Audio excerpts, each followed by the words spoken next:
अमेरिकामा Epstein files फेरि चर्चाको केन्द्रमा आएको छ। हालै सार्वजनिक गरिएको अनरिडक्टेड दस्तावेजहरूमा केही उच्च प्रोफाइल व्यक्तिहरूको नाम देखिएपछि राजनीतिक तथा सामाजिक बहस चर्किएको छ।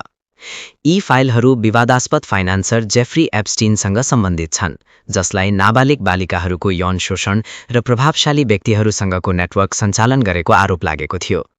ताजा रिपोर्ट अनुसार दुबई स्थित बहुराष्ट्रिय कम्पनी डीपी वर्ल्डका अध्यक्षले आफ्नो पदबाट राजीनामा दिएका छन्, किनकि उनको नाम दस्तावेजमा उल्लेख भएको थियो, तर हालसम्म उनीमाथि कुनै आपराधिक आरोप प्रमाणित भएको छैन।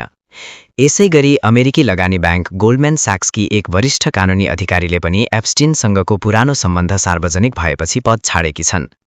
स्मरण रहोस्, जेफ्री एप्स्टीनको सन् 2019मा जेलमा मृत्यु भएको थियो, जसलाई आधिकारिक रूपमा आत्महत्या भनिएको थियो। अब प्रश्न उठेको छ कि सम्पूर्ण सत्य सार्वजनिक हुनेछ कि यो रहस्य अझै गहिरिँदै जानेछ? तपाईँ हेर्दै हुनुहुन्छ